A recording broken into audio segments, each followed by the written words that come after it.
যদিও ইডি আদালতে জানিয়েছে দুই জায়গা থেকে ইডি কোনো তথ্য বাজেয়াপ্ত করেনি। যে প্রশ্ন, যে সওয়াল এনফোর্সমেন্ট ডিরেক্টরেটের তরফ থেকে করা হচ্ছিল যে তৃণমূলের দায়ের করা মামলা খারিজ করা হোক, তার কারণটা বারংবার আমি তোমাকে বলছিলাম, কোন রকম কোন তৃণমূল কংগ্রেসের কর্মীরা তারা সেই মুহূর্তে উপস্থিত ছিলেন না। যে আবেদন বা যে বক্তব্য তারা পেশ করছেন যে তৃণমূল কংগ্রেস এসআইআর কে টেনে নিয়ে আসছে, তৃণমূল কংগ্রেস ভোটকে টেনে নিয়ে আসছে, কোন রকম কোনো যুক্তিকতা এর মধ্যে নেই। কারণ ইডি আধিকারিকরা কয়লা পাচার মামলা তদন্তে এসেছিল, অনুপ মাঝির লিঙ্ক আপে তারা এসেছিল, অন্য কোনো স্টেট যুক্ত রয়েছে কিনা সেই অনুযায়ী এসেছিল, শহর কলকাতা সহ অন্য কোন জেলা যুক্ত রয়েছে সেই জন্য তারা পশ্চিমবাংলায় এসেছিল, সেই জন্য তারা আইপ্যাকের অফিসে এসেছিল, সেই জন্য তারা প্রতীক জেনের বাড়িতে গেছিল। অর্থাৎ ইডির যে আবেদন, সেই আবেদনই কিন্তু গৃহীত হয়েছে এই মুহূর্তে। অর্থাৎ টিএমসির যে আবেদন, সেই আবেদন এই মুহূর্তে খারিজ করা হয়েছে। টিএমসির যে মামলা, সেই মামলা এই মুহূর্তে খারিজ করা হয়েছে। অর্থাৎ সুপ্রিম কোর্টের দিকেই কিন্তু তাকিয়ে রয়েছে এই মুহূর্তে গোটা দেশ। নমস্কার। ইডির বিরুদ্ধে করা তৃণমূলের মামলা খারিজ করে দিল হাইকোর্ট, এবং সেটা জানালেন আর কেউ না, 50-60 জন সাংবাদিকের সামনে স্বয়ং তৃণমূলের হয়ে মামলা করছিলেন যিনি, কল্যাণ ব্যানার্জি। মুখ পুরল তৃণমূলের, হাসির খোরাক হলো টিএমসি। কি মামলা করেছিল তৃণমূল?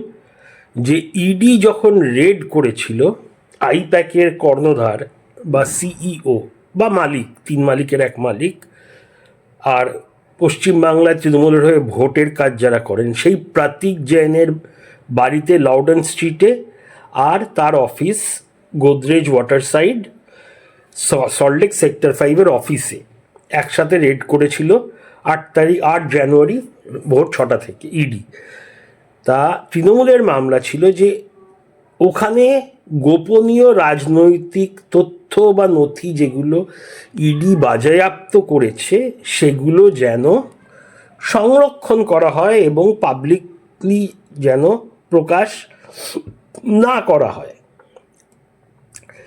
এবার ইডির হয়ে সওয়াল করছিলেন অ্যাডিশনাল বা অতিরিক্ত সলিসিটর জেনারেল এস.ভি. রাজু, খুবই সিনিয়র লয়ার উনি ক্লিয়ার করে জানিয়ে দিলেন মহামান্য আদালতকে যে সেখানে এই মামলা ধোপে টিকছে না, কারণ মামলাতে বলা হয়েছে ইডি যেন সংরক্ষণ করেন বাজেয়াপ্ত বা সিজ করা নথি, ডকুমেন্টস। ইডি কিছু ডকুমেন্টস বা নথি সিজ বা বাজেয়াপ্ত করেনি, তাহলে সংরক্ষণ করার প্রশ্নটাই আসছে না। আর এও বলেছে ইডি যে মুখ্যমন্ত্রী মমতা ব্যানার্জি নথি ছিনতাই করে নিয়ে গেছেন, যেটা বাজেয়াপ্ত করার ছিল। ছিনতাই, এটা আমার শব্দ না, প্রেসের শব্দ না, ইডির শব্দ, মনে রাখবেন। ছিনতাই একটা প্রেস মিটে বলা বা কোনো রাজনৈতিক নেতার বলা যে মমতা ব্যানার্জি চুরি করেছেন, ডাকাতি করেছেন, এগুলো তো চলছে, কিন্তু এর থেকে অনেক বেশি ওজন, অনেক বেশি ওজন ক্যারি করে যদি একটা সরকারি, কেন্দ্রীয় সরকারি সংস্থা মহামান্য আদালতে এই শব্দবন্ধনটি ব্যবহার করেন, ছিনতাই। যাই হোক, এই যুক্তির বিরুদ্ধে বা এই যুক্তিকে কাটতে বা কাউন্টার করতে তৃণমূলের আইনজীবীরা কিছুই বলতে পারেননি। ইনফ্যাক্ট এক মহিলা উকিল যিনি ছিলেন, কল্যাণ ব্যানার্জি, খুব একটা সওয়াল করেননি। উনি তো থ্যাংক ইউ জানালেন যখন ইডির লয়ার মিস্টার রাজু জানালেন যে কিছুই বাজেয়াপ্ত করা হয়নি। অতএব দুপক্ষের সওয়াল শোনার পর হাইকোর্ট ইডির কথারই মান্যতা দিলেন। ইডি বলেছিল এটা খারিজ করে দেওয়া হবে, কারণ যখন কিছু নথি নেই সংরক্ষণ কি করব, এবং মামলাটা খারিজ করে দিলেন মহামান্য হাইকোর্ট। আবার হার হলো টিএমসির, এত ঢাকঢোল পিটিয়ে, এত পয়সা খরচা করে আমার আপনার ট্যাক্সের টাকায় করা মামলা শুধু শুধু হার হলো, এরকম কতবার হার হয়েছে।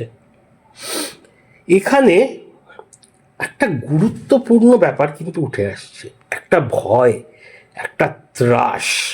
কি বলুন তো, এমন কি সিক্রেট নথি থাকতে পারে? তৃণমূল ভালো করেই জানেন ইডি কিছু নেয়নি।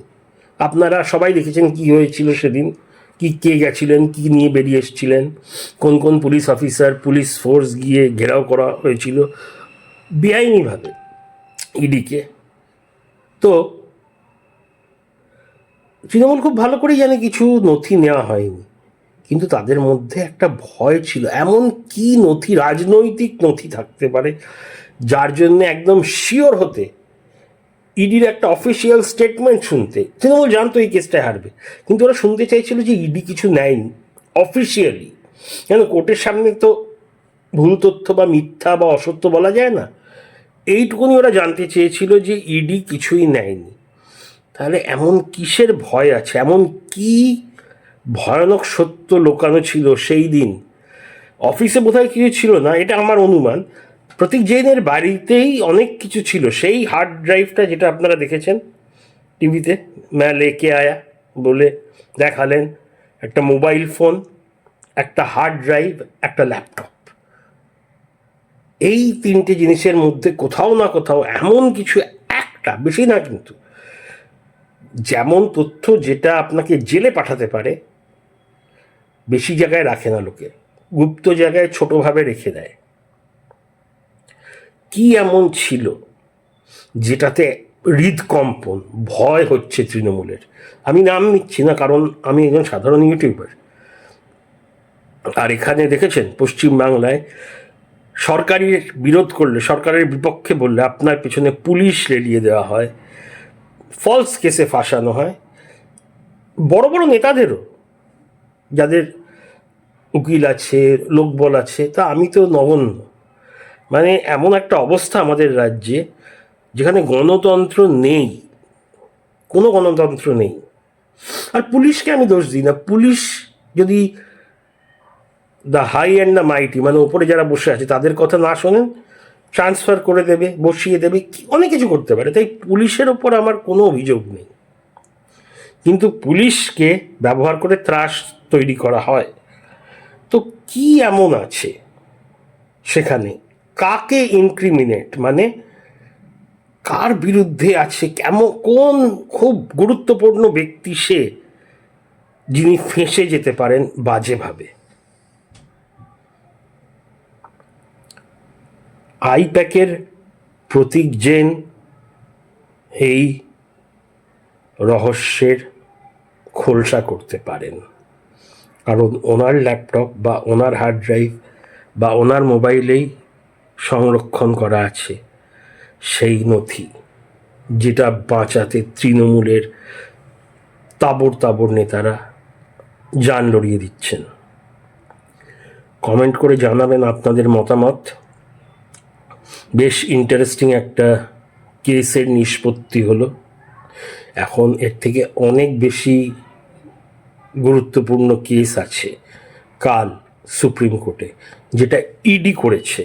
এবং পার্টি কাকে করা হয়েছে? খোদ মুখ্যমন্ত্রী মমতা ব্যানার্জিকে। এবং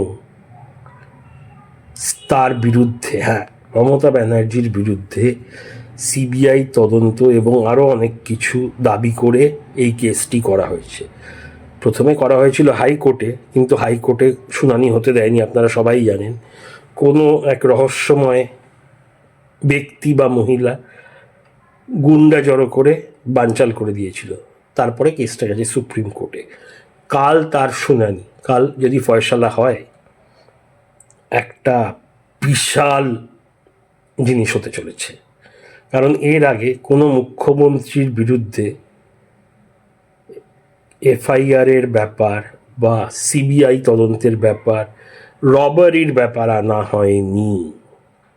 তো কাল কি হতে চলেছে আপনাদের সঙ্গে আমিও উৎকণ্ঠায় থাকব। আপাতত ধন্যবাদ দেখার জন্যে। জয় হিন্দ, ভারত মায়ের জয়। প্লিজ মতামত জানাবেন। টাটা।